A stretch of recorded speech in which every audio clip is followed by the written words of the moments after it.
हम में से ऐसे बहुत से लोग हैं जिनके मन में ये डर रहता है कि जिस शेयर में हमने पैसे लगाए हैं कहीं शेयर गिर ना जाए, कहीं कंपनी बंद ना हो जाए और हमें नुकसान ना हो जाए। शेयर गिरने के ऐसे तो बहुत से कारण होते हैं जिसे एक वीडियो में कवर करना मुश्किल है, लेकिन शेयर गिरने के एक बहुत बड़े कारण को समझेंगे हम इस वीडियो में, और जिसे जानने और समझने के बाद ना सिर्फ हम अच्छे शेयर चुन पाएंगे बल्कि हम अपने पैसे को, अपने कैपिटल को भी सेव कर लेंगे। सो फ्रेंड्स, आज का वीडियो बहुत ही इंफॉर्मेटिव है क्योंकि आज के इस वीडियो में हम बात करेंगे promoters and promoter share holding की और जानेंगे कुछ ऐसे इंटरेस्टिंग फैक्ट्स जिसे जानकर आप भी हैरान हो जाएंगे और जो आपने कहीं नहीं सुना होगा। सो आज का वीडियो बहुत ही इंटरेस्टिंग है, आप वीडियो को शुरू से लास्ट तक जरूर देखें और साथ ही अगर आप इस चैनल पर नए हैं तो चैनल को सब्सक्राइब करके बेल आइकन को भी दबा दें क्योंकि मैं ऐसे ही नॉलेजेबल और इंटरेस्टिंग वीडियोस आपके लिए लेकर आता रहता हूँ। Hi friends, this is Om Singh and you are watching Aagaz talk.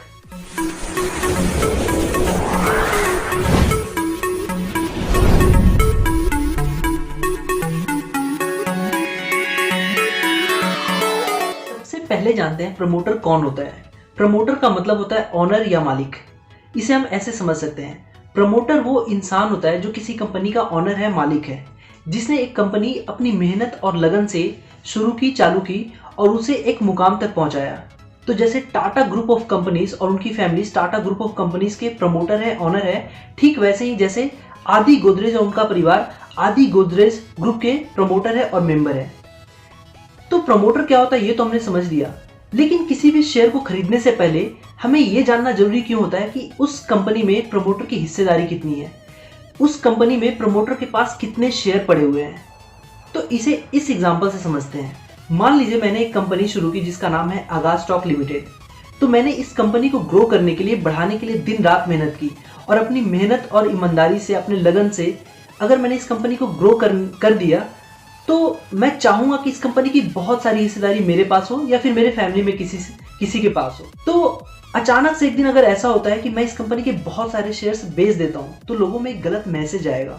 लोग ये सोचेंगे कि अब मुझे ही मेरे बिजनेस पर भरोसा नहीं है तो वो इस शेयर को परचेज क्यों करें, इस शेयर को क्यों खरीदेंगे। क्योंकि मैं इस कंपनी का प्रमोटर हूँ, ऑनर हूँ, तो मुझे इस बिजनेस के फंडामेंटल्स ज़्यादा अच्छे से पता है और अगर मैं इस बिजनेस से निकल रहा हूँ तो इसके बिजनेस में कुछ प्रॉब्लम है, कुछ दिक्कत है और शायद इसकी फ्यूचर परफॉर्मेंस अच्छी नहीं होने वाली है। तो ये मैसेज पाकर लोग इस शेयर्स को खरीदने में इंटरेस्टेड नहीं होंगे, इस शेयर से वो दूरी बनाने लगेंगे, जिससे मेरा शेयर प्राइस और गिर जाएगा और मेरी कंपनी को और भी लॉस होने लगेगा। इसे एक रियल लाइफ एग्जांपल से समझते हैं यस बैंक के। यस बैंक के प्रमोटर मिस्टर राणा कपूर ने, जिनकी ईयर 2003 तक 26% की होल्डिंग थी यस बैंक में और 2019 के मिड तक उन्होंने अपनी ऑलमोस्ट सारी शेयर्स बेच दी थी, जिसका इम्पैक्ट ये हुआ था कि यस बैंक के शेयर्स बहुत गिर गए थे।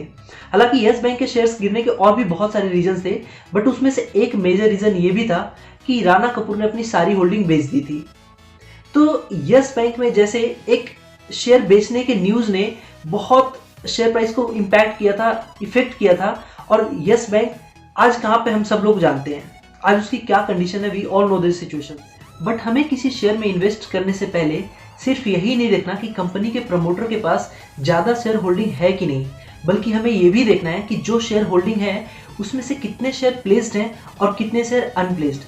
प्लेजिंग ऑफ शेयर्स वो शेयर्स होते हैं जो कंपनी के ऑनर ने, प्रमोटर ने किसी ब्रोकर हाउस में या बैंक में लोन लेने के लिए गिरवी रखे हो। अगर प्रमोटर ज़्यादा लोन लेते हैं तो उन्हें अपने ज़्यादा शेयर्स गिरवी रखने होते हैं और उन्हें ही प्लेजिंग ऑफ शेयर्स कहते हैं। अनप्लेस्ड शेयर वो शेयर्स होते हैं जो कंपनी के प्रमोटर के पास ही है और उन्हें वो जब चाहे बेच सकता है, यानी कि फ्री शेयर्स जो प्रमोटर के पास पड़े हों वो अनप्लेस्ड शेयर्स होते हैं। लेकिन ऑनर को अपने शेयर को प्लेस करने की जरूरत क्यों पड़ती है? शेयर प्लेसिंग बेसिकली तभी होती है जब ऑनर को यानी प्रमोटर को पैसा चाहिए अपने कंपनी के ग्रोथ के लिए, कंपनी को चलाने के लिए या कंपनी के डे टू डे रिक्वायरमेंट को पूरा करने के लिए। तो इससे पता चलता है कि कंपनी के पास फंड्स नहीं है, कंपनी के पास लिक्विडिटी क्राइसिस है। तो ऐसे में प्रमोटर्स को फंड्स जुटाने के लिए बैंक से लोन लेना पड़ता है, लेकिन बैंक लोन फ्री में तो देगा नहीं, तो प्रमोटर को अपने बहुत सारे शेयर्स लोन के बदले में बैंक के पास गिरवी रखने पड़ते हैं, जिससे अगर कभी वो बैंक के पैसे वापस लौटाने में समर्थ नहीं रहता है तो बैंक उस शेयर्स को बेचकर अपने पैसे की वसूली कर सकता है। तो मान लीजिए अगर प्रमोटर ने 100 रुपए का लोन लिया और उसने 5 रुपए के 20 शेयर्स बैंक में गिरवी रख दिए, लेकिन इस न्यूज से कि प्रमोटर ने अपने शेयर्स को प्लीज किए हैं, उसके शेयर्स का नेगेटिव इम्पैक्ट लोगों पर पड़ता है, जिससे लोग उसके शेयर्स को खरीदने में इंटरेस्टेड नहीं होते और उसका शेयर प्राइस और गिरकर 5 रुपए से 4 रुपए हो जाता है। तो ऐसे में बैंक फिर से उस प्रमोटर को कॉल करके कहता है कि आपने 100 रुपए का लोन लिया था और आपने हमें 5 रुपए के 20 शेयर्स दिए थे, बट अब उन 20 शेयर्स की वैल्यू सिर्फ 80 रुपए रह गई है, तो आप हमें 20 रुपए के और शेयर्स दे दें। जिससे प्रमोटर को 20 रुपए के और शेयर्स बैंक में गिरवी रखना पड़ता है और ये सेम न्यूज फिर से मार्केट में आती है और फिर से उसके शेयर्स का प्राइस गिरने लगता है। कई बार ऐसा सर्कल चलता रहता है और प्रमोटर्स अपने शेयर्स गंवाते रहते हैं। तो शेयर प्लेजिंग, जिसे हम एक मामूली बात समझते हैं, कई बार उस चक्रव्यूह से निकलना कंपनियों के लिए लगभग नामुमकिन होता है और बहुत सी कंपनियां दिवालिया होने के कगार तक आ जाती हैं। तो इन जनरल अगर कोई प्रमोटर या ओनर अपनी कंपनी के शेयर्स होल्डिंग को बढ़ा रहा है, यानी और शेयर्स परचेज कर रहा है, तो ये कंपनी के लिए और उसकी फ्यूचर परफॉर्मेंस के लिए एक अच्छा साइन है। लेकिन वहीं अगर कोई कंपनी का प्रमोटर या ओनर अपने शेयर्स को बेच रहा है या अपने शेयर्स को प्लेस करके उसके बदले में लोन ले रहा है, तो ये कंपनी के लिए और कंपनी की फ्यूचर परफॉर्मेंस के लिए एक अच्छा साइन नहीं है। इसलिए आप कभी भी कोई शेयर खरीदने से पहले ये जरूर देखें कि उस कंपनी में प्रमोटर के पास शेयर की होल्डिंग कितनी % है और उस शेयर होल्डिंग में कितना शेयर प्लेस्ड है और कितना अनप्लेस्ड। क्योंकि कई बार होता तो ये है कि शेयर होल्डिंग में 50 से 60% की होल्डिंग दिख रही होती है, लेकिन उसमें से ज़्यादातर शेयर्स प्लेस्ड होते हैं। तो हमें इससे मतलब नहीं है कि कंपनी की होल्डिंग कितनी है, हमें इस बात से मतलब है कि उसमें अनप्लेस्ड शेयर कितने हैं, क्योंकि वही शेयर्स कंपनी के और प्रमोटर के काम आएंगे। हमें प्लेस्ड शेयर्स को नहीं देखना है, क्योंकि वो शेयर्स तो बैंक पे हैं, पता नहीं प्रमोटर उस शेयर्स को छुड़ा भी पाएगा कि नहीं। तो प्लेजिंग शेयर्स की डिटेल आप NSE, BSE और मनी कंट्रोल के वेबसाइट पर देख सकते हैं। जैसा मैंने इमामी लिमिटेड के शेयर को इस पिक्चर में दिखाया है, जहां पे प्रमोटर शेयर होल्डिंग सितंबर 19 तक 52.74% है, जिसमें से 69.29% शेयर प्लेस्ड हैं, जो कि एक अच्छा साइन नहीं है इमामी लिमिटेड कंपनी के लिए। और यही एक कारण भी है कि इमामी लिमिटेड के शेयर का प्राइस बहुत गिर गया है।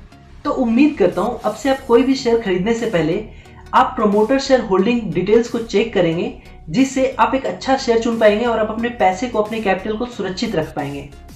फ्रेंड्स, अगर वीडियो पसंद आया तो इसे लाइक करें, शेयर करें, और अगर आप इस चैनल पर नए हैं या अभी तक आपने इस चैनल को सब्सक्राइब नहीं किया है तो चैनल को सब्सक्राइब कर लें और साथ ही साथ बेल आइकन को भी दबा दें, क्योंकि मैं ऐसे ही लर्निंग वीडियोस आपके लिए लेकर आता रहता हूं। आपका एक लाइक और एक सब्सक्राइब मुझे बहुत मोटिवेट करता है अपने नेक्स्ट वीडियो को बनाने के लिए, तो प्लीज लाइक और सब्सक्राइब जरूर करें। मिलता हूं आपसे अपने अगली वीडियो में। Till then keep learning for future earning and thanks for watching. Take care, bye bye.